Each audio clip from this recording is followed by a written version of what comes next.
Welcome to the North Group podcast. At North Group, we are invited into organizations to influence leadership and organizational behavior. It is absolutely fascinating work. Today, we invite you into one of those conversations. Welcome to the North Group podcast. My name is Jerry Murray. Our mission at North Group is through sustained relationships, we develop leaders and their organizations toward their highest potential. And we recognize here at North Group that mission applies to our own firm as well. When we work toward our highest potential, it's stimulating for our team, it's great for our clients, and it instills hope for our own legacy and future. I'm thankful to say that our team at North Group is made up of individuals who naturally take steps to continue to develop themselves and our services. And I am pleased to introduce two of my colleagues who exemplify this model. Welcome, Brian Black. Thank you, Jerry. Great to be here with you guys. And Leron Lehman. Thank you. Also great to be here. Brian and Leron are developing North Group's succession planning service area toward its highest potential and are doing it in a terrific way. Our succession planning service area has long been an anchor service area at North Group. It's our goal to continue to get better and better for the benefit of business owning families and their organizations. We have put together a two-part podcast series devoted to this service area, and our first conversation begins now, and we'll take a macro look at succession planning. We'll define it, consider who benefits from it, when succession planning should start, and consider a consultant's role. In our second conversation, we'll drill down on the details of our succession planning process. Sound good? Let's go. Great. Yeah, let's get started. Well, Leron, I'll start with you. We just want to take some time to define the term succession planning. It generates a number of thoughts and images related to future transitions and next generation planning. How do you think about succession planning as a term? How do you define it and maybe its broad usage? It's a widely held term, widely used term, and in many ways it's pretty intuitive and simple, and I think we generally think of it in the context of a family business, of transferring leadership and ownership from one generation to the next. And that's certainly true, and that's useful. Also, perhaps a bit of a simplification because there's so much more that goes into it, especially to build and pull off a successful succession plan. Another way to think about it would be in three separate and distinct parts, one being the common ownership transition. At some point, ownership needs to pass from one generation to the next or from one group to another. Another aspect is leadership. Somebody's going to step into a new leadership role. Not always are the next generation or the next group fully prepared to step into that role. So there's not just an ownership, but also a leadership transition. And the foundation under all this is the organization itself. Organizations are made up of people and values and culture, and generally are resistant to change. And so working through those changes takes some work and some effort, and cracks in those foundations or a lack of organizational health or challenges with communication become very evident in times of change and transition. So that would be the third leg of this stool. Organizational health becomes a critical component of things to address. And so a successful transition and succession plan deals with all of these issues, and frankly more, but these are some of the core issues that need to be addressed as part of it. Wow. So it is really dynamic. When I think of succession planning, we think of this ownership succession planning because that's what our service area is built on, but it's so much more, right, Brian? Oh, yeah. There's many elements to it. And I think for most of us as we get to work with clients and you realize oftentimes coming in, it feels like there's one presenting issue, but as you have the privilege of journeying with folks and unpacking it, you start to realize there are layers. And that's really the gift of the process and the gift of the journey along the way. Yeah. Thanks. Well, Brian, what are a few questions that a business owner may ask, or even some emotional tensions that you might observe from a business owner that would indicate that it's time to begin succession planning? Well, we'll hear this often, right, from business owners, which is, I know that I need to get started. I know that I need to do some planning, but I don't even know where to start or how to begin. That's a common thing we'll hear. And what we realize with business owners, right, is they know how to run their business. They understand how to make things happen. They're used to thinking about it, executing it, and it's finished. So we'll often say in that world, they know what to do. But often with succession planning, as Leron talked about it, this is their first foray into it. It's the first time they've even thought about it. And often they get one shot at it, right? So we'll often say, hey, doers do, but when they don't know what to do, they don't. And so I think commonly for a lot of owners, they're just simply stuck. That emotion is like, I just don't know what to do.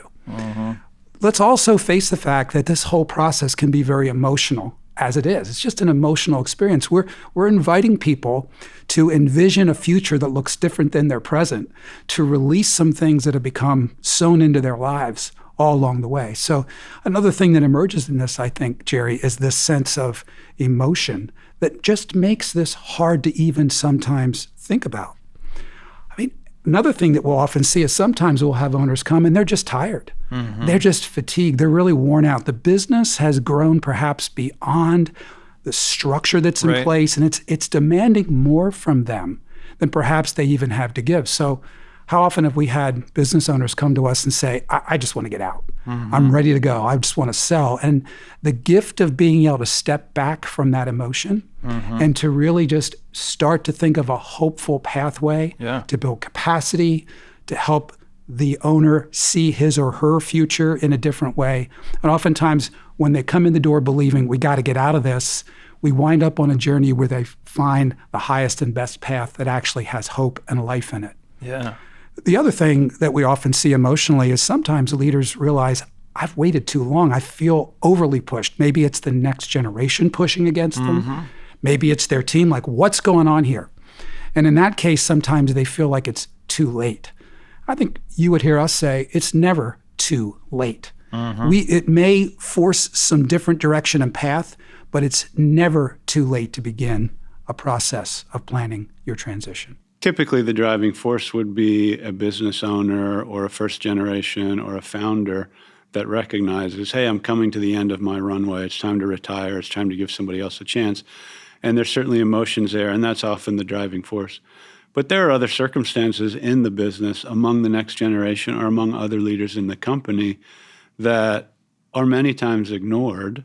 So imagine a next generation leader or family member that is maybe chomping at the bit or wants an opportunity, and yet these are things that are not discussed. And so silence can become very dangerous. And in the worst case, the next generation or other leaders feel neglected, ignored, and start to look elsewhere or wonder, what is my path? What am I going to do? So while the emotions of the owner are often the driving force, there are many other factors and indicators that somebody should be paying attention to and taking into account and essentially communicating and talking about, because that's the first step of the process is let's start talking about what we think we want to happen here. Wow, so much good stuff here. This quote, doers do, but when they don't know what to do, they don't. They don't. You know, I can relate to that personally. And I can relate also to the emotion of carrying something that I know needs to be done, but I don't know where to start. And that's a heavy carry. And I can also relate to this concept of knowing that there are probably people that are expecting something, and if I feel ill-equipped to deliver on that, I feel vulnerable, and it might make me hesitant to engage them when the very best thing to do is to engage. Absolutely. Is that right? Absolutely. Well said. Yeah. Yeah. Hey, just curious, as you have worked with business owners on these topics over the years, is it most likely for someone to enter the process too early, too late, or just at that perfect time? And I know you mentioned there is no too late, but what would be typical? Yeah, well, first of all, I think we would always say to business owners, really you think about succession planning in the perfect world from the moment you enter. And I don't mean that as a cliche, that really you're always thinking about what's best for the business. How do we prepare for the future? So in theory, we like owners to be thinking about succession from the moment they enter. But if we think roughly in 3 seasons, just the really early entries, we have the privilege I think all of us, of sometimes sitting with owners who we might say are in the early stage, meaning perhaps the next generation isn't even in the business.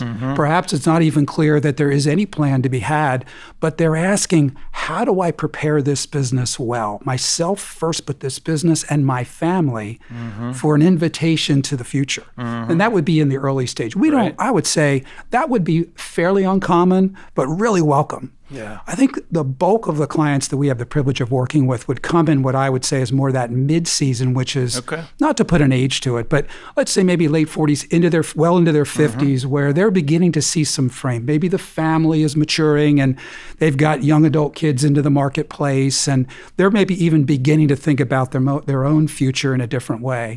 That window of time is the most common time I think that we'll see business owners come in and be ready or at least motivated to engage in some thinking around that period of time before all the next gen have wandered off into other careers and not felt invited in, and perhaps giving them an opportunity to get a head start on developing. Yeah, and that makes a lot of sense. These are responsible people, they're leaders, they're owners, and they want to take responsibility of the long-term future as well as the current. Too. Exactly. And then that third that we talked about earlier, there are some, Leron was teasing out some of the things that happen where maybe an owner knows that he or she should, but have just been resistant. So they're in that zone where they're actually feeling the heat. And perhaps there's almost a sense of I wouldn't say false urgency, but urgency created by time. And in those cases, we get right at it. But sometimes what that means is we've got to play a little catch up. Maybe people haven't been developed along the way. And so we have to take some time to make sure that everything catches up with where the owner is in their timing. Thanks, Brian. Well, Leron, as you know, there are a lot of moving parts with succession planning. There's just the emotions of the owner. There are the relationships in the family and the organization. There's the health of the organization. There are, finances and different technical details, all of which to encounter. Not every succession planning process is simple, cut and dried process. What are some of the unique challenges that surface during succession planning that may not be self-evident? There's a lot of unique ones. I'll try to focus on one or two just as examples of things to think about. Clearly, there isn't a formula that can be applied to each one of these situations or families. Everyone is so unique. There are, though, some milestones or gates that everybody has to pass through. It's just that the path to get to those gates and to get through them can vary dramatically from one family, one business to the next. Often some of the unforeseen or particularly unique things revolve around some foundational values, paradigms, ways of making decisions. So you can imagine that, as an example, there could be differences in how individuals in the same family approach what's more important. Is our family the most important thing, or is the business and respecting the entity the most important thing? And even though they may think they agree on that, when it comes down to a specific and practical decision, it may become apparent that they don't. For example, imagine a founder or a business owner has some people in the business that have been there forever and they've been loyal and they're just part of the business. Or maybe there's somebody else from, a child or a niece or a nephew that has been invited into the business, but it's not clear they have the right experience or they're not fully qualified. But hey, they're family, and this is what we're all about. Somebody else coming into the business might see those things very differently. Yeah. That so-and-so who's been around for a while is a great person and very loyal, but let's be honest, they're not that qualified. We probably need somebody better in that position. Or this other family member that's been invited in, we could do better by hiring an outsider. And so while the first generation is justified in having a high value on family and loyalty, the next generation is also justified in saying, hey, we're trying to build an excellent business here. We need a better way of making decisions and of accountability. So just as a simple example, this is where it may appear that we're all on the same page, but as we really get into the planning, how do we think about the future? How do we make decisions? Maybe our values are not as aligned as we thought. So these are the things we like to uncover as part of the process. Leron, could you maybe parlay that concept, that thinking into how you would define, or what are some characteristics that might make a business owner the ideal succession planning client, either in terms of who they are or what their mindset is at a particular time? Yeah, great question. There's a number of different sort of personalities or types of people that make great clients and are fun to deal with. Two things come to mind. One would be a recognition and a commitment to a real process. Succession planning done right, which is the approach that we take, is comprehensive and takes time. It's a process. It's not something you can sit down, have a couple meetings, hammer out some bullet points, and then draft some documents and call it a day. Mm-hmm. It takes certainly months, but typically years to get through all of the complex aspects of everything that needs to be addressed, and recognizing that this takes time. It requires patience. It requires an open mind to different ways of thinking and different opinions, because by definition, we have multiple parties at the table, multiple people that have a vested interest in making this go well.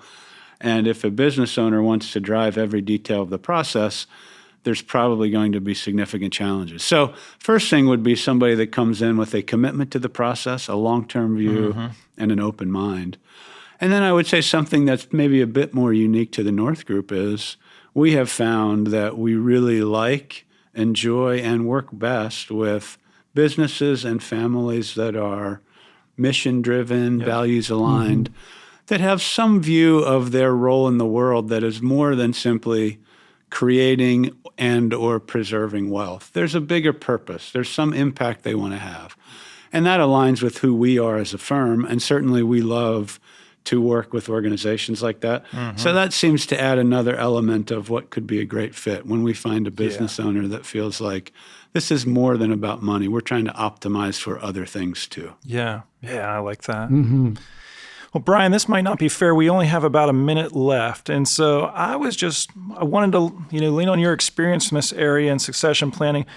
Is there a question or a presenting problem or request that's been the most common question or area of help that clients have asked for or requested when they're ready to get started? Let's go back to an earlier question where we said so many of our owners, they know how to operate their businesses, but they simply don't know how to enter into the process. They're surrounded with often great counsel. They've got legal counsel, accounting counsel, often a financial advisor, and every one of those advisors are critical to this process along the way at some point.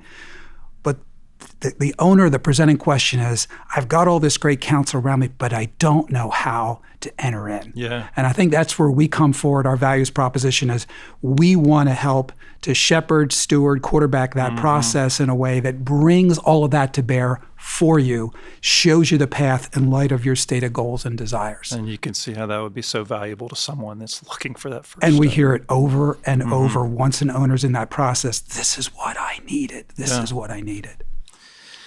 Brian and Leron, thank you very much. Great conversation. We'll look to continue this in the second part of our podcast, which will be coming up soon.